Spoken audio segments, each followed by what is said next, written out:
Hello, my name is Aaron Munns. I'm the Veterans Director at the Mesothelioma Center at Asbestos.com. We are a free help center that helps veterans and veteran service officers with asbestos-related information. Our goal is to serve veterans affected by asbestos diseases and collaborating with veteran service officers to assist veterans in their community. Today, we're going to be talking about some common scenarios where veterans are exposed to asbestos, diagnosed with asbestos diseases, and then talk about some of the scenarios that are most common when you're filing a disability claim for a veteran. So the Mesothelioma Center at Asbestos.com has been helping veterans for over 20 years. I have been the Veterans Director since 2015. I spent over 9 years as an Army armor officer on active duty. I was a company commander in Iraq with 1st Cavalry Division in 2004, 2005. I have been with the Mesothelioma Center for over 10 years, and in that capacity, I've helped over 3,000 veterans with information about asbestos diseases, understanding how to get the right diagnosis, connect with expert resources, connect with veteran service officers, as well as help with them develop some of the claims evidence required to get a disability claim approved by the VA. We help them connect with doctors if they are a cancer patient and need a specialist, especially for mesothelioma cancer, which is a rare and aggressive cancer, with VA benefits. And for some veterans who are diagnosed with lung cancer or mesothelioma cancer, they're also eligible for legal compensation outside of the VA. So we are not a law firm. I'm not an attorney, but over the past 10 years, I've figured out who the best firms are and the best people at those firms to connect veterans with to be able to help. So if you're working with a veteran who's looking for additional compensation outside of the VA, we may be able to point them in the right direction. Today, we're going to be talking about the VA claims evidence development. This is a consolidated class, so it's not all the information that I normally provide to veteran service officers during annual training. So if you haven't heard the full training, you can watch it on YouTube. I've got all the information posted. You can follow that link on to watch the video on YouTube. So what makes a successful VA disability claim for asbestos diseases? The first is that you have to have a valid diagnosis and a medical nexus statement. A lot of veterans that I talk to say, I want to file an asbestos claim. I served on a ship. I worked in the motor pool. I had lots of exposure. I want to file a disability claim. They have to have a diagnosis of a lung disease or cancer that the VA recognizes can be caused by asbestos. They also have had to talk to their doctor, and their doctor has to agree that asbestos is one of the contributing causes. We also need to be able to prove that the majority of their lifetime exposure to asbestos occurred on active duty during their military service and not before or after their service. The PACT Act of 2022 has done a better job of acknowledging toxic exposures and producing the terror statements. I've seen many, many veterans who now the VA acknowledges that they had exposure to asbestos during their service, but they still need to provide some additional information to show that they had more exposure on active duty, as well as providing that medical documentation showing how their current medical condition is linked to that exposure. Because nothing is presumptive for asbestos-related claims. If you're not filing a PACT Act claim, burn pit exposure, Agent Orange exposure, radiation exposure, contaminated water, there's nothing presumptive for asbestos. The word asbestos is not mentioned a single time in the original PACT Act. So here are the conditions that the VA recognized may be caused by asbestos. Many of these conditions can also be caused by other toxins or carcinogens. Many of the cancers, the primary cause of those cancers, like lung cancer, is smoking. So if the veteran has a history of smoking, as well as asbestos, we need to make sure that the doctor understands this so that they can say that both smoking and asbestos were likely causes of the cancer.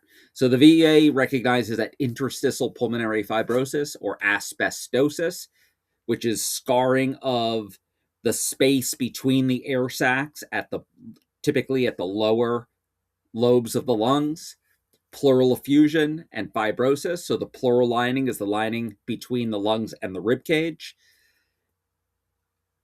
Asbestos fibers can migrate to that pleural lining and get caught. The pleural lining is a denser membrane than the lung tissue, and those little fibers get caught, and then your body forms scar tissue around them. Kind of like if you get a splinter in your finger and don't take it out, you get that harder skin around it. The same thing happens in the pleural lining. If enough of that scar tissue forms, you get harder calcified tissue. There is friction between the pleural lining around the lungs and the pleural lining inside the rib cage. As that friction rubs, the body's natural response is to produce more fluid to lubricate that contact point. That fluid then builds up and then can pool below the lungs above the diaphragm and can put pressure on the lungs and can actually cause collapsed lungs, or pressure that causes pain to internal organs in the abdomen and the lungs. So that pleural effusion, that fluid buildup in the pleural space, is one of the conditions that could be caused by asbestos. Pleural plaques, which are smaller patches of that scarring on the pleural lining, mesothelioma cancer of that pleural lining, and the peritoneum, which is the lining around the abdominal organs, both very rare and aggressive cancers that are almost exclusively caused by asbestos. So if you're working with a veteran who's been diagnosed with mesothelioma, we should help them file a disability claim with the VA for a 100% rating, and we should also help them file a legal claim if they're not already involved in that process, because the average settlement for a mesothelioma cancer claim for a military veteran is over $1 million tax-free and does not affect their VA benefits. The VA also recognizes that cancers of the lung, bronchus, gastrointestinal tract, including the stomach and colon, larynx, pharynx, and urogenital system, except the prostate, can all be caused by asbestos. Now, over the past couple of years, I've seen several prostate cancer claims get approved. They're more challenging because the doctor, the urologist, oncologist has to make the connection, a very strong nexus statement. And in almost all of those cases, it's because the veteran had evidence of one of those asbestos-related lung diseases, in addition to the prostate cancer. And the doctor was able to write a very strong nexus statement linking their prostate cancer to asbestos and using the existing asbestos lung disease as their evidence. Another thing to note is that anyone who has significant asbestos lung disease may develop heart disease secondary to the lung disease. You have reduced lung capacity, it puts added stress, increases the pressure on the heart, and you can get a condition called cor pulmonale, which just means that there is heart disease secondary to disease of the lung. So if a veteran is having heart issues and lung issues, it's important that they talk to both doctors, the cardiologist and the pulmonologist, and get a nexus statement from the cardiologist if they believe that the lung condition is causing or aggravating their heart issue. It's not listed in the VA, but there is a clear established connection between asbestos exposure and ovarian cancer. So female veterans who may have had ovarian cancer can get service connected for that. The first step when a veteran is trying to file a claim is to get that right diagnosis. And the key to that is getting the right tests done. Every veteran that I've spoken to in over 10 and a half years has had exposure to asbestos. I've yet to talk to a veteran that hasn't, from World War II veterans all the way up to the current generation of veterans. It takes a while from when you're first exposed to asbestos to when it presents symptoms or causes noticeable breathing issues. Typically 20 plus years, and it can be as many as 70, 75 years from your first exposure until when you're ultimately diagnosed with an asbestos-related disease or cancer. The way that we find it is by doing a CAT scan. A CAT scan with contrast is the gold standard for diagnostics. Typically, the VA will start off with a chest x-ray, a CT scan without contrast, a low dose CT scan, which is looking for larger tumors or nodules. And depending on what they see, they may do a CT scan with contrast. The veteran also should have a pulmonary function test, the PFT, with spirometry, which measures their overall lung capacity. If the veteran is diagnosed with a lung disease and does not have a cancer, the VA assigns their disability rating based on how much lung function they've lost as measured by that pulmonary function test. Once the predicted lung function drops below 80% is when you get into the compensatable 10% and above ratings. For a veteran who has suspected cancer, PET scan and biopsy to determine the specific cell type of that cancer are required. For some cancers, there are certain cell types that have no connection to asbestos and others that have connections and are medical links to asbestos exposure. So we need to know what type of cancer it is to know if it's even a possibility if that lung cancer, bladder cancer, gallbladder cancer is linked to asbestos. And every diagnosis requires a medical nexus statement. Now, for asbestosis, the pulmonary fibrosis in the lungs, which by definition is only caused by asbestos, and for pleural and peritoneal mesothelioma cancers, asbestos is typically the only recognized cause. But for any other condition, we want those medical nexus statements. Once you have the medical nexus statement, the next step is the asbestos exposure summary. This is how the veteran explains to the VA how, when, and where they were exposed to asbestos during their service. If they had civilian exposure, it's important to differentiate and make it known that they had more exposure during their service. They may have only served in the military for 1 or 2 enlistments and then worked in an industry where they may have had exposure to asbestos for much longer time period. But not all exposure is equal, and we must demonstrate that to the VA.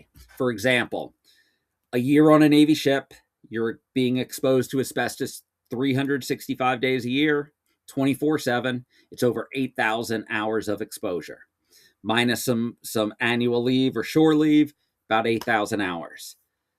Versus a year working in a factory or on a construction crew where you're working 40 plus hours a week, 50 weeks a year, that's only about 2,000 hours of exposure. So even if the veteran worked directly with asbestos as a civilian for a longer number of years, we can show that 4 years in the Navy is equivalent to 15, 16, 17 plus years of civilian exposure. Something else to note is that in 1983, OSHA passed stricter requirements for employers to limit exposure to asbestos for their employees. And as a result, residential building construction, they stopped using asbestos in the late 70s.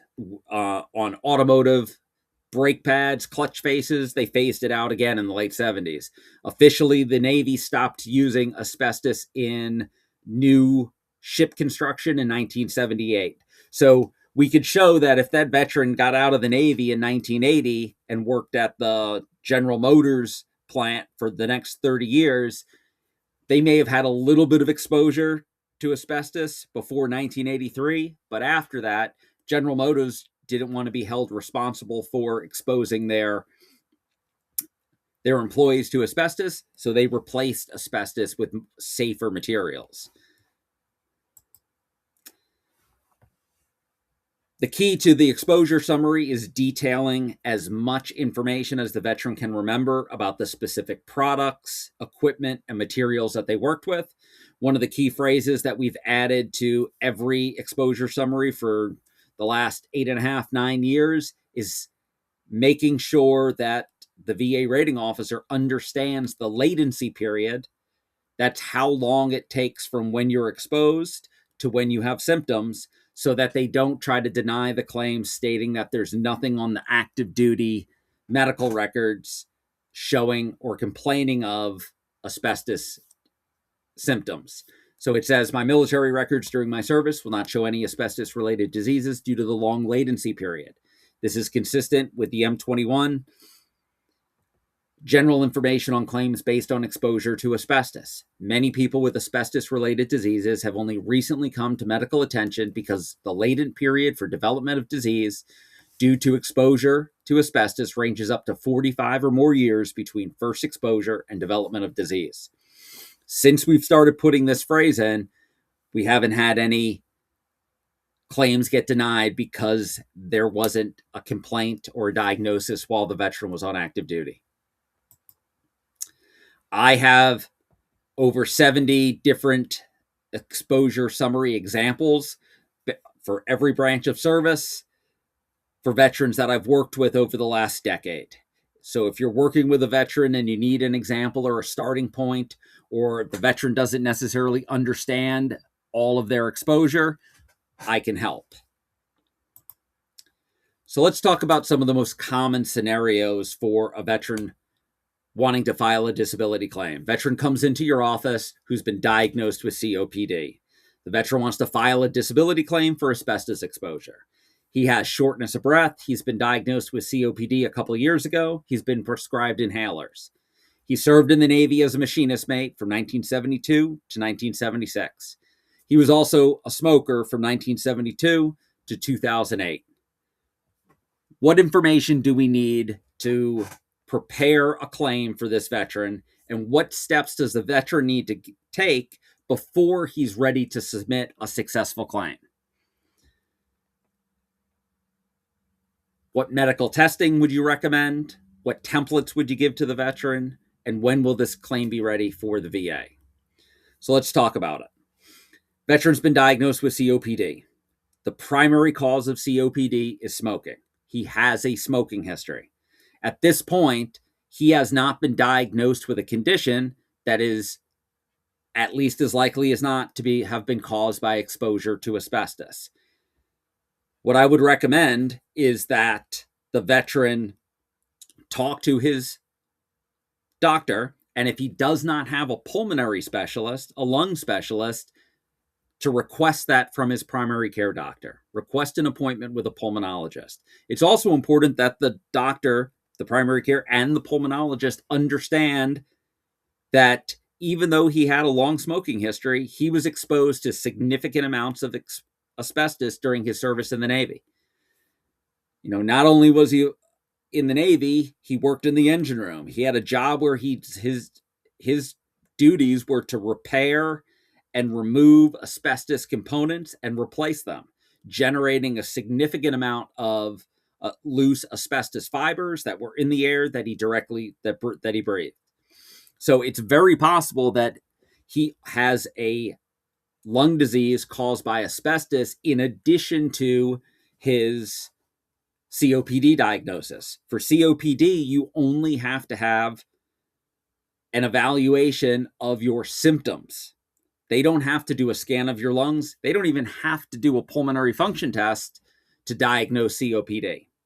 But for an asbestos lung disease, remember, we have to do a CT scan and a pulmonary function test. So we would recommend both of those tests. We would also give the veteran an example of the testing, the veteran asbestos medical testing checklist that I provide. We'd also want the veteran to be able to, we'd give them an example nexus statement for an asbestos lung disease that they can share with their doctor. Once the veteran has an accurate diagnosis, a nexus letter, then we would work with them on their asbestos exposure summary to get the claim ready to submit. Right? So the veterans need to speak with their primary care, ask for a CT scan, make sure that their doctor understands their asbestos exposure, ask for a referral to a pulmonologist, ask the pulmonologist if there's any evidence of asbestos damage in addition to COPD, provide the veteran with an example nexus letter, provide them with medical journal articles about asbestos and COPD, and help them prepare an asbestos exposure summary. Once we have all of those steps, the claim would be ready to submit to the VA for a favorable opinion. All right, next scenario. A veteran has been diagnosed with lung cancer, wants to file a disability claim for asbestos exposure. They were diagnosed with non-small cell lung cancer 2 months ago. Non-small cell lung cancer is one of the cancers that can be caused by asbestos. It also has strong associations with smoking and other toxins. He served in the Army as an artilleryman from 1977 to 1981, so 4 years. After service, worked as a carpenter from 82 to 2010, so a significant career in the trades where he may have had some exposure to asbestos afterwards. However, after 1983, we know that OSHA had cleaned things up for a lot of workers. He also has a long smoking history from 77 to 2015, so almost 40 years of smoking. What are the next steps? What templates would you give him? When will the claim be ready? So we would give the same, make sure that the veteran has spoken to his doctor about his service, his exposure to asbestos. At this point, because he's been diagnosed with the cancer, he's already had the CT scan, so it's talking to the doctor, the pulmonologist or oncologist, his cancer doctor, and saying, is there any evidence that asbestos lung disease is present and that asbestos is a contributing cause of the cancer? If so, we'll provide them with the nexus letter so that the oncologist can make a strong connection. Now, we know that for anyone who has a history of smoking and exposure to asbestos simultaneously, they act to multiply the risk. It isn't one smoking plus one asbestos equals a 2-time risk. It's smoking times asbestos exposure equals a 13 times greater risk. So very possible that both smoking and asbestos are contributing factors. Once we have the nexus letter and the asbestos exposure summary, the claim's ready for the VA. How would we modify this if the veteran service dates were from 67 to 69 and he served in Vietnam? Right? So if he served in Vietnam and there's Agent Orange exposure, that's a much easier pathway with a presumptive condition for this claim. We wouldn't focus on the asbestos. 89 to 93, if he served in the Gulf War, Desert Storm, Desert Shield, he has burn pit exposure. Lung cancer is a presumptive for the burn pits. Again, 2001 to 2005, if he served in Southwest Asia, Afghanistan, Iraq, Uzbekistan, Kuwait, we would file it as a PACT Act claim.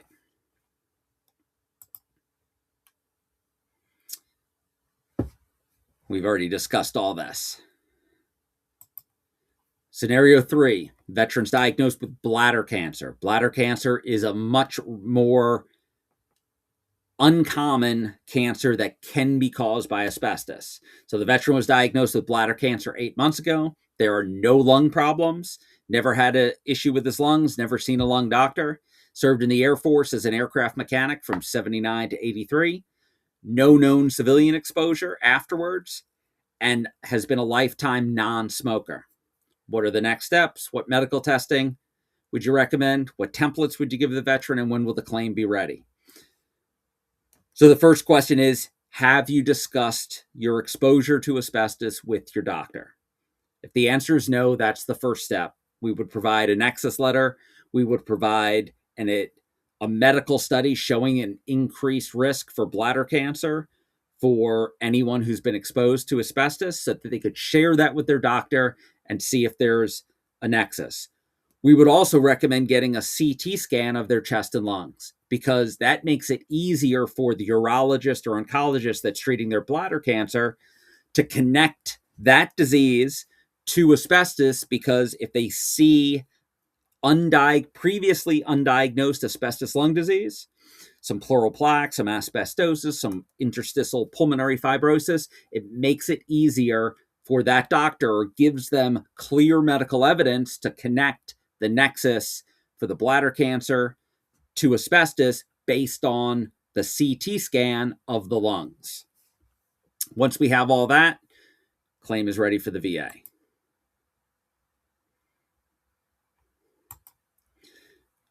Scenario 4, a veteran's diagnosed with mesothelioma cancer 2 weeks ago. They served in the Marine Corps from 77 to 81 as a rifleman. In the civilian world, they worked construction for 20 years, from 81 to 2001, and then they were a supervisor for the next 15. For this, we know that they were exposed to asbestos, that asbestos caused their cancer. So where is the majority of their lifetime exposure? For Marine Corps, riflemen, that's not a very high exposure job. But we do know that all of the Navy ships during that time period had asbestos. So we want to know how much time that Marine spent aboard any Navy ships during training or deployment. If so, that ship may be the majority of their exposure, even if they were only aboard the ship for a few months or a 6 month out of their 4 years. We'd also want to find out where they served, what equipment they worked with. Were they a light rifleman? Did they spend any time working in the motor pool on any vehicles, 2.5 ton, 5 tons? Were they a driver? What else? What other equipment did they work with? So we need to be able to show that they had more exposure because they did work in construction and they may have had contact with asbestos as a civilian. We need to get a little bit more information about their civilian exposure. We also, in order to help them, we want to know if they are already connected with a mesothelioma cancer specialist. If not, my team can help them connect with a specialist. This is especially important for younger or very healthy veterans other than the cancer who have more treatment options if they're connected to a specialist and have better outcomes. We also want to know if the veteran's working with a law firm for civilian compensation. If not, that would be a step to work on concurrently with their VA claim, especially for a veteran who may not know where their exposure is. Sometimes working with an investigator at an experienced firm, they can figure out where, when, and how the exposure occurred. And the veteran can use that information from the law firm to substantiate their disability claim with the VA. What's needed to ensure that the veteran's family is taken care of, given the limited prognosis? We want to make sure that the family understands the diagnosis. They understand that there may be DIC benefits for a spouse and how to work on that. We also want to make sure that the family is taken care of with the civilian legal claim. And I can help expedite connections to all of these experts if you're working with a veteran in this situation. Unfortunately, I've had veterans who were diagnosed with mesothelioma, and when I went to follow up with them a week or so later, they had already passed away. So it can be very, very quick. They can have less time than they think they do. So connecting to experts quickly can be essential for the veteran's family, particularly in this situation. So if you have questions, contact our team. You can email me at aaron@asbestos.com. Call me. My YouTube channel, I've got about a dozen different training videos covering different topics, from nexus letters, asbestos exposure summaries, the steps to do a full claim development. If you want to leave me feedback and request information, scan the QR code. I'm always looking for information about what information would be more helpful. If there's something that I didn't cover that would help you help the veterans in your community, please let me know. If you'd like to request books or information or an email with all the templates that I discussed, just shoot me an email and I'll reply it back to you. All of the references and resources that I used during the training, primarily the M21-1 and VA.gov and asbestos.com, are all listed here for your use. Again, it's my honor to help veterans and veteran service officers ensure that they receive all the benefits and assistance that they deserve through their service. Thank you.